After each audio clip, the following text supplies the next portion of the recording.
Hi everyone, welcome to our YouTube channel keep it simple. आज के video में हम बात करेंगे भारत से होने वाले राइस एक्सपोर्ट्स के बारे में, क्योंकि भारत सरकार ने जो ब्रोकन राइस होता है उसके एक्सपोर्ट पे बैन लगा दिया है।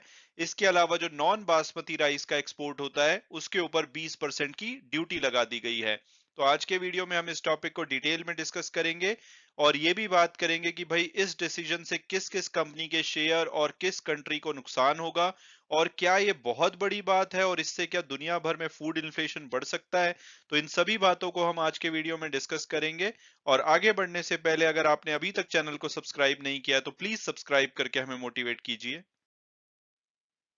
तो सबसे पहले अगर बात की जाए कि भाई दुनिया के वो कौन से कंट्रीज हैं जो कि सबसे ज्यादा राइस की प्रोडक्शन करते हैं और इनको कंज्यूम करते हैं, तो अगर प्रोडक्शन की बात की जाए तो चाइना दुनिया में सबसे ज्यादा राइस प्रोड्यूस करता है। इनकी 2020-21 के डेटा के हिसाब से लगभग 148 मिलियन मेट्रिक टन की इनकी प्रोडक्शन थी। दूसरे नंबर पे आपको भारत दिखेगा 122 मिलियन मेट्रिक टन के साथ।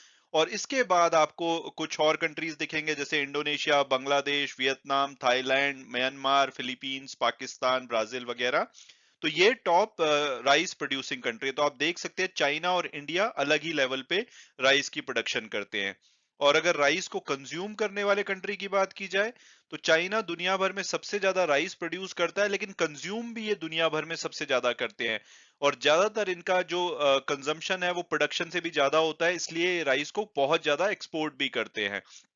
दूसरे नंबर पे आपको भारत दिखेगा जहां पे राइस कंज्यूम किया जाता है, लेकिन भारत की जो प्रोडक्शन है और कंजम्पशन है उसमें आपको डिफरेंस दिखेगा। यानी कि भारत के पास अपनी कंजम्पशन के बाद भी बहुत सारा राइस बच जाता है जिसको कि ये एक्सपोर्ट करते हैं। फिर आपको इंडोनेशिया, बांग्लादेश, वियतनाम, फिलीपींस, ये एशियन कंट्रीज दिखेंगे जहां पे राइस को सबसे ज्यादा कंज्यूम किया जाता है। और अब अगर बात की जाए कि भाई वो कौन से कंट्रीज हैं जो कि सबसे ज्यादा राइस को एक्सपोर्ट और इंपोर्ट करते हैं, तो आपको शायद जानकर हैरानी होगी कि भारत दुनिया का सबसे बड़ा राइस एक्सपोर्टर है। 2020-21 में हमने 19 मिलियन मेट्रिक टन का राइस एक्सपोर्ट किया था। और जितना भी दुनिया भर में राइस एक्सपोर्ट किया जाता है उसका 40% अकेला भारत करता है। और अगर हमारे कॉम्पिटिटर की बात करें तो वियतनाम, थाईलैंड, पाकिस्तान और यूएस हमारे बाद दिखेंगे। लेकिन ये कंट्रीज हमसे काफी कम एक्सपोर्ट करते हैं। और अगर इंपोर्टर की बात की जाए कि भाई कौन से कंट्रीज को राइस चाहिए होता तो चाइना, दो ये सबसे ज्यादा प्रोड्यूस करते हैं, बट ये सबसे ज्यादा इंपोर्ट भी करते हैं क्योंकि इनकी कंजम्पशन बहुत ज्यादा है। फिर आपको फिलीपींस, नाइजीरिया, यूरोपियन यूनियन और दूसरे कंट्रीज दिखेंगे। तो जो हमने राइस के जो एक्सपोर्ट पे बैन किया है और कुछ ड्यूटी लगाई है, तो इसका सबसे ज्यादा असर जो है वो चाइना और फिलीपींस पे पड़ेगा। इसके अलावा अगर कितने कंट्री की बात की जाए कि जिनको हम राइस एक्सपोर्ट करते हैं, तो लगभग 150 कंट्रीज को हमारा राइस एक्सपोर्ट किया जाता है।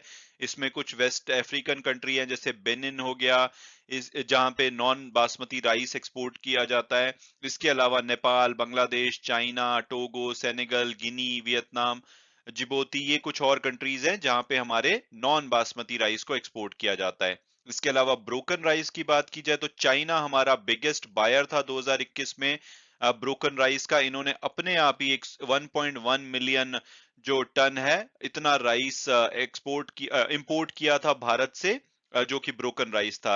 ये अपनी एनिमल को जो फीड करने के लिए ब्रोकन राइस को इंपोर्ट करते हैं। इसके अलावा कुछ अफ्रीकन कंट्री आपको दिखेंगे, सेनेगल, जिबोती, ये इवन ह्यूमन कंजप्शन के लिए भी ब्रोकन राइस को भारत से इंपोर्ट करते हैं। तो चाइना अब भारत के इस डिसीजन के बाद हो सकता है कि ये एनिमल फीड के लिए शायद कॉर्न या जो दूसरी फसलें हैं उसकी तरफ शिफ्ट कर लें।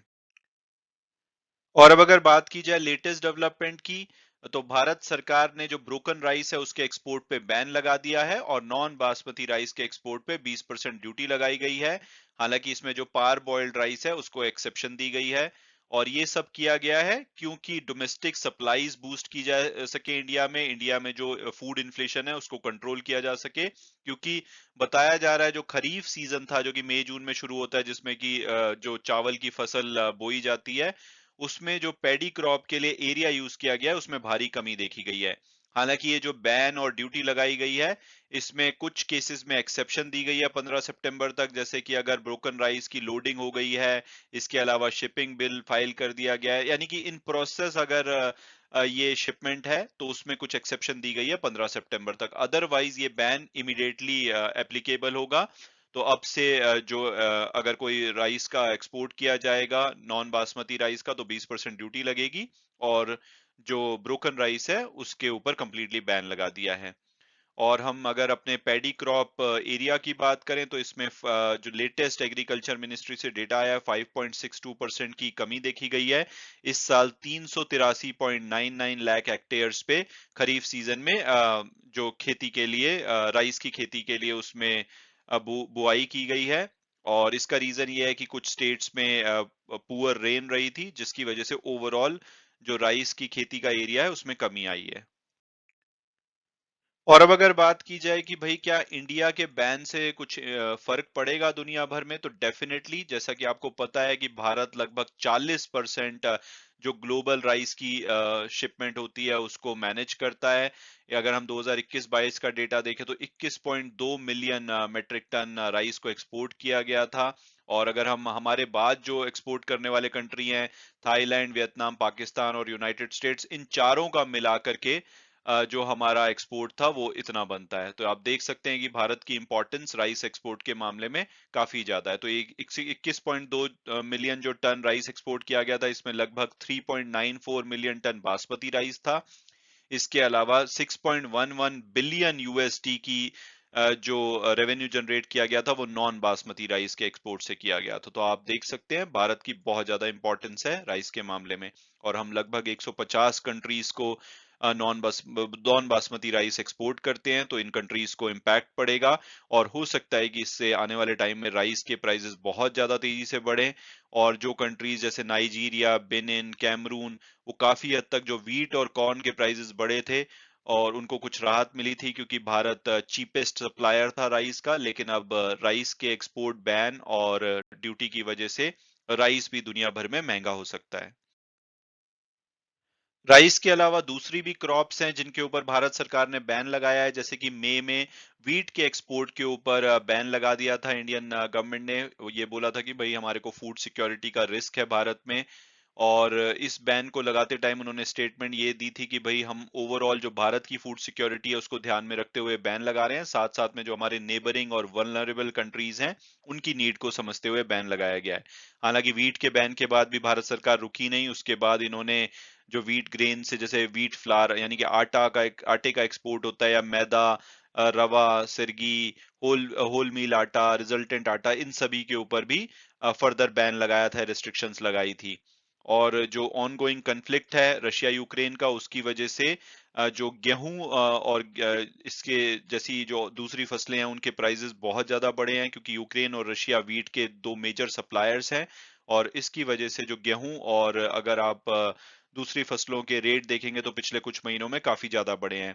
हालांकि भारत में भी जो प्राइसेस हैं वो काफी ज्यादा बढ़े हैं, मिनिमम सपोर्ट प्राइस से ज्यादा पे ट्रेड कर रहे हैं। और इसकी वजह ये है कि एक तो रशिया यूक्रेन का वॉर है, इसके अलावा जो हीट वेव आई थी जो वीट की फसल से पहले, रबी रबी हार्वेस्टिंग सीजन होता है, तो उससे जो वीट की जो प्रोडक्शन है वो भी इम्पैक्ट हुई थी। और अब अगर बात की जाए कि भाई क्या इससे इन्फ्लेशन बढ़ेगा, तो डेफिनेटली जो फूड इन्फ्लेशन है वो दुनिया भर में बढ़ सकता है, क्योंकि राइस एक्सपोर्ट पे जो बैन लगाया गया, रिस्ट्रिक्शन लगाई गई है भारत सरकार के द्वारा, तो उसके बाद राइस के प्राइसेस दुनिया भर में बढ़ने के चांसेस अगर आप देखेंगे तो ऑलरेडी राइस 29% इस साल में बढ़ चुका है। एक दिन के अंदर 1% से ज्यादा की वृद्धि देखी गई है। और राइस के प्राइसेस बढ़ेंगे तो जो इसके कॉम्पिटिटर जो दूसरी फसलें हैं, चाहे वो वीट हो, ऑलरेडी आप देख रहे हैं 21% का पूरे साल में, 1% का एक दिन में इंक्रीज देखा गया है। कॉर्न मार्केट की बात की जाए तो 35% का इसमें इस साल में इंक्रीज हुआ है, और 0.54% एक दिन में इंक्रीज देखा गया है। तो ओवरऑल जो दुनिया के दूसरे एक्सपोर्टर कंट्रीज हैं वो भी राइस के प्राइसेस बढ़ाने वाले हैं। तो ये फूड इन्फ्लेशन और जो ओवरऑल इन्फ्लेशन की हालत दुनिया भर में चल रही है उसके लिए काफी खराब न्यूज है।